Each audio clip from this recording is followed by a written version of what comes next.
नाशिक आणि त्र्यंबकेश्वरला आज सकाळी ध्वजारोहण झालं। मंगळवारी सकाळी 6:16 गुरु सिंह राशीत प्रवेश करण्याच्या मुहूर्तावर होणाऱ्या ध्वजारोहणानं खऱ्या अर्थानं कुंभ पर्वाला सुरुवात होणार आहे। मुख्यमंत्र्यांसह राज्य मंत्रिमंडळातले इतर मंत्री या ध्वजपर्व सोहळ्याला उपस्थित राहण्याची शक्यता असल्यानं चोख बंदोबस्त ठेवण्यात आला आहे। अधिक मासानिमित्तानं रामकुंड परिसरात भाविकांनी स्नानासाठी गर्दी केली आहे। नाशिकमध्ये सिंहस्थ कुंभमेळ्याच्या पूर्वसंध्येला धर्मध्वज शोभायात्रा काढण्यात आली। राम मंदिरापासून ही शोभायात्रा सुरू झाली। ती पुढे रामकुंडापर्यंत नेण्यात आली आणि तिथेच शोभायात्रेचं विसर्जन झालं। डोक्यावर कलश घेऊन शेकडो महिला तसंच पारंपरिक वेशातली पुरुष मंडळी या शोभायात्रेत सहभागी झाली होती।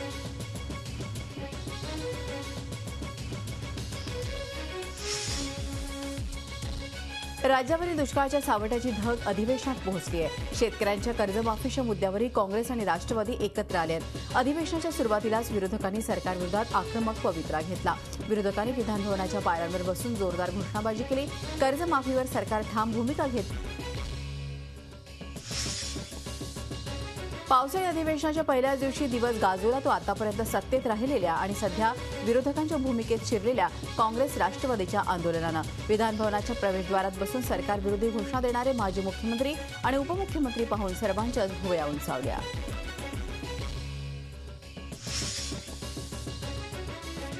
पावसाळी अधिवेशनाच्या पहिल्या दिवशी विधानभवनाबाहेर जाणाऱ्या सत्ताधारी आमदारांना गुलाबाचं फूल घेऊन धनगर समाजानं एसटी आरक्षणासाठी गांधीगिरी केली।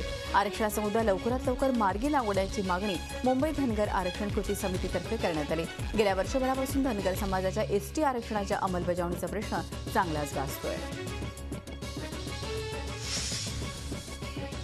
नोटरी नियुक्तीच्या घोटाळ्याप्रकरणी गृहराज्यमंत्री रणजित पाटील यांची चौकशी करण्याची मागणी काँग्रेसचे प्रवक्ते सचिन सावंत यांनी केली आहे। नोटरी नियुक्ती प्रकरणात लाच घेताना अटक झालेला विधी आणि न्याय विभागाचा अधिकारी मिलिंद कदम हा रणजित पाटील यांचा स्वीय सहाय्यक होता असा दावा सावंत यांनी केला आहे। पाटील यांच्या सचिवानंच 29 जानेवारी 2015ला नियुक्ती केल्याचे सावंत यांनी नमूद केलं आहे।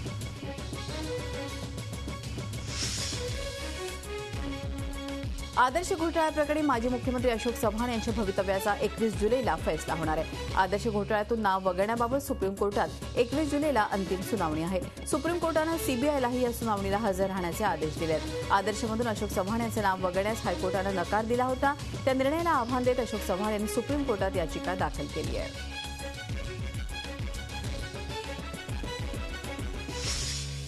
देशातल्या सर्व राज्यांच्या जलसंपदा मंत्र्यांची बैठक चांगलीच वादळी ठरली आहे। या बैठकीत महाराष्ट्राचे जलसंपदा राज्यमंत्री विजय शिवतारे आणि गुजरातचे जलसंपदा मंत्री बाबूभाई बोखरिया यांची शाब्दिक चकमक झाली। महाराष्ट्र सरकार 16.5 टीएमसी पाणी गुजरातला देतं, त्या बदल्यात महाराष्ट्राला गुजरातच्या उकाई धरणातून पाणी द्यावं या मागणीला गुजरात सरकारनं नकार दिला आहे।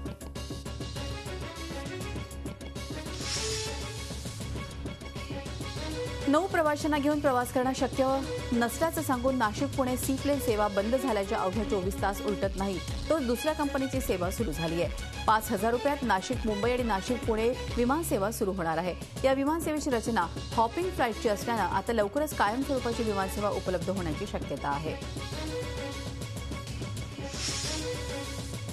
शिवसेनेच्या सुवर्ण महोत्सवी वर्षानिमित्त विविध पुरस्कारांची घोषणा करण्यात आली। यात पिंपरी चिंचवडचे झी 24 तासचे प्रतिनिधी कैलास पुरी यांना शिवगौरव माध्यम पुरस्कार देण्यात आला। पत्रकारितेतल्या योगदानाबद्दल पुरी यांना या पुरस्कारानं गौरवण्यात आलं। शिवसेनेचे खासदार संजय राऊत आणि अमोल कोल्हे यांच्या हस्ते या पुरस्काराचं वितरण करण्यात आलं।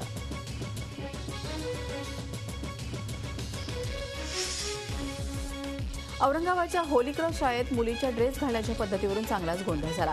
शाळेत काही मुस्लिम मुलींनी स्कर्टच्या आतून लेगिन घातलं होतं, मात्र शाळेच्या मुख्याध्यापकानं लेगिन काढण्यास सांगितलं। त्यामुळे संतप्त पालकांनी शाळेच्या आवारात गोंधळ घातला। मुलींना अशा पद्धतीनं ड्रेसच्या बाबतीत सक्ती करणं योग्य नाही असं पालकांनी म्हटलं आहे। एफटीआयचे नवनिर्वाचित अध्यक्ष गजेंद्र चौहान आणि त्यांचं संचालक मंडळ बरखास्त करा या मागणीवरून सुरू झालेल्या आंदोलनाला 1 महिना उलटलाय। एफटीआयच्या विद्यार्थ्यांच्या या आंदोलनामुळे महिनाभरामध्ये अनेक घडामोडी झाल्या, अनेक चर्चा, अनेक आरोप प्रत्यारोप झाले। मात्र विद्यार्थी तरीही आपल्या आंदोलनावर ठाम आहेत। त्यामुळे एफटीआयचं कामकाज गेले महिनाभर बंद आहे।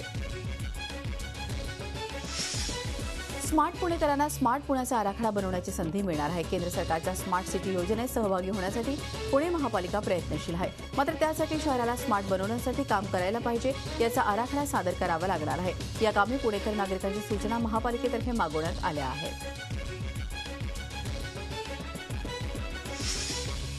केंद्र सरकारच्या राष्ट्रीय शैक्षणिक अनुसंधान आणि प्रशिक्षण परिषद म्हणजेच NCERTच्या 7वीच्या नागरिकशास्त्र पुस्तकात खासगी डॉक्टरांविषयी लिहिण्यात आलेल्या मजकुराला तीव्र विरोध केला जातोय. अधिक पैसा कमवण्यासाठी खासगी डॉक्टर्स चुकीची वैद्यकीय सुविधा पुरवत आहेत आणि स्वस्तात होणाऱ्या उपचारात ते अधिक पैसे कमावत आहेत. आवश्यक नसतानाही औषधे दिली जातात, असंही पुस्तकात म्हटलं गेलं आहे.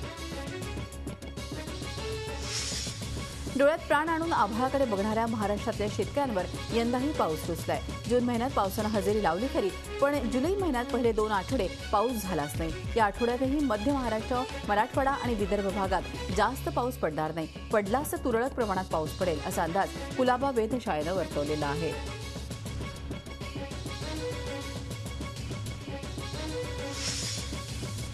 मृग नक्षत्राच्या सुरुवातीलाच बुलढाणा जिल्ह्यात पावसानं चांगलीच हजेरी लावली आहे. त्यामुळे अनेक शेतकऱ्यांनी पेरणी करून टाकली. पेरणीनंतर मात्र पावसानं दडी मारल्यानं शेतातील उगवलेली पिकं आता करपू लागलेली आहेत. त्यामुळे हवालदिल झालेला शेतकरी शेतात सरळ वखर घालून शेती वखरून काढत असल्याचं विदारक दृश्य सध्या सर्वत्र बघायला मिळत आहे. त्यामुळे शेतकऱ्यांवर दुबार पेरणीची वेळ आलेली आहे. परभणी येथे मुस्लिम बांधवांच्या वतीनं भरभरून पाऊस पडावा यासाठी दुवा मागण्यात आले. रमजानच्या पवित्र महिन्यात परभणी शहरातील ईदगाह मैदानावर हजारो मुस्लिम बांधवांनी इस्तिखा या विशेष नमाजाचं आयोजन केलं होतं. हजारो लहान मोठ्या मुस्लिम बांधव यावेळी विशेष नमाज पढून महाराष्ट्रात पाऊस पडावा यासाठी अल्लाहकडे प्रार्थना करत होते. पिंपरी चिंचवडच्या शिरपेचात आणखीन एक मानाचा तुरा रोवला गेला. शहरातल्या तळवडे भागात सुमारे 90 एकर गायरान जागेवर पिंपरी चिंचवड महापालिका डिअर सफारी पार्क उभारणार आहे. इंद्रायणी नदीकाठी होणाऱ्या या महत्वाकांक्षी प्रकल्पामुळे शहरातील एक चांगलं पर्यटन केंद्र विकसित होणार आहे. राज्य सरकारने या महत्वाकांक्षी प्रकल्पाला परवानगी दिल्यानं डिअर पार्कची गेल्या 17 वर्षांची प्रतीक्षा संपली आहे. विक्रोळीमध्ये विनोद मौर्य या खासगी सुरक्षा रक्षकाचा लेप्टोमुळे मृत्यू झालाय. मुंबईच्या पश्चिम उपनगरात लेप्टोनं थैमान घातलंय. आतापर्यंत पश्चिम उपनगरात 15 जणांना आपला जीव गमवावा लागलाय. परंतु आता पूर्व उपनगरात सुद्धा लेप्टोनं एकाचा बळी घेतलाय. त्यामुळे लेप्टो हळूहळू संपूर्ण मुंबईत पसरतोय की काय अशी भीती निर्माण झाली आहे. नाशिकमध्ये 55 वर्षीय महिलेवर सामूहिक बलात्कार केल्याची घृणास्पद आणि धक्कादायक घटना घडलेली आहे. भद्रकाली पोलीस ठाण्याच्या हद्दीत नासर्डी पुलाजवळ राहणाऱ्या या महिलेच्या घरात मध्यरात्री पाणी पिण्याच्या वाहनानं प्रवेश करून पाशवी बलात्कार केला. विशेष म्हणजे अवघ्या 20 पार केलेल्या या नराधमांनी पीडित महिलेचा पती घरात असताना त्याला डांबून ठेवत महिलेवर अत्याचार केले. या प्रकरणी 3ही आरोपींना पोलिसांनी ताब्यात घेतलं असून पुढचा तपास सुरू आहे. यवतमाळ जिल्ह्यात शेतकरी आत्महत्यांचं सत्र सुरूच असून सोमवारी 2 शेतकऱ्यांनी आत्महत्या केलेली आहे. यवतमाळच्या दाभा पहूर येथील पुंडलिक सुपलकर आणि किनी येथील सदानंद पुरी या शेतकऱ्यांनी दुबार पेरणीही फसल्यानं आत्महत्या केली आहे. दुबार पेरणीग्रस्त कर्जबाजारी शेतकऱ्यांना वाऱ्यावर सोडल्यानं शेतकऱ्यांच्या आत्महत्या वाढत असल्याचं दिसून येत आहे. जुलै महिन्याच्या सुरुवातीलाच 18 शेतकऱ्यांच्या आत्महत्या समोर आल्या आहेत. आसमानी संकटानं ग्रासलेल्या मराठवाड्यातल्या बळीराजावर आता सुलतानी अत्याचार सुरू झाले आहेत. नांदेड जिल्ह्यातल्या जिल्हा बँकेच्या नवीन मोंढा शाखेच्या मॅनेजरनं शेतकऱ्याला मारहाण केल्याचा धक्कादायक प्रकार घडलेला आहे. बँकेत उसाचे पैसे घेण्यासाठी गेलेल्या या शेतकऱ्यांना विलंब होत असल्यानं मॅनेजरला विचारणा केली. त्यावरून राग आल्यानं मॅनेजरनं क्लार्कसह प्रभू भोरे या शेतकऱ्याला मारहाण करत बँकेतून हाकलून लावलाय. मंगळवेढ्यात पोलिसांनी भर रस्त्यात एका तरुणाला अमानुषपणे मारहाण केल्याचं समोर आलंय. विकास अखाळे या तरुणाला पोलिसांनी अक्षरशः लाथाबुक्क्यांनी मारहाण केली आहे. एका सजग नागरिकानं आपल्या मोबाईलमध्ये पोलिसांची ही मुजोरी कैद केल्यानं हा प्रताप समोर आलेला आहे. पोलीस अधीक्षक व्ही प्रभू यांनी मारहाण करणारा सहाय्यक पोलीस निरीक्षक शिवाजी विभूतेवर बदलीची कारवाई केली आहे. मुंबईवर एका युवकाला चालत्या ट्रेनमधून खाली फेकण्याचा अत्यंत धक्कादायक प्रकार समोर आलाय. सध्या पीडित युवक जखमी असून त्याला राजावाडी रुग्णालयात उपचारासाठी नेण्यात आलाय. अब्दुल शेख असं या युवकाचं नाव आहे. मुंबईहून गोवंडीला जात असताना कुर्ल्याला लोकल ट्रेन बदलून अब्दुल शेख पनवेल ट्रेनमध्ये बसला. ही लोकल टिळकनगर स्टेशनवरून सुटली असता काही युवक त्याच्याजवळ आले आणि त्यांनी अब्दुलला मारहाण करण्यास सुरुवात केली. पुढचं पाऊल या मालिकेतील अभिनेत्री जुई गडकरीला जीवे मारण्याची धमकी देण्यात आली आहे.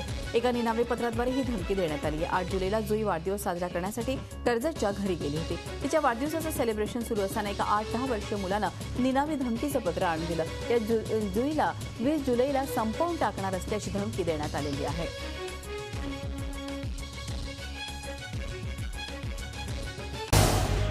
झी 24 तास रहा एक पाऊल पुढे.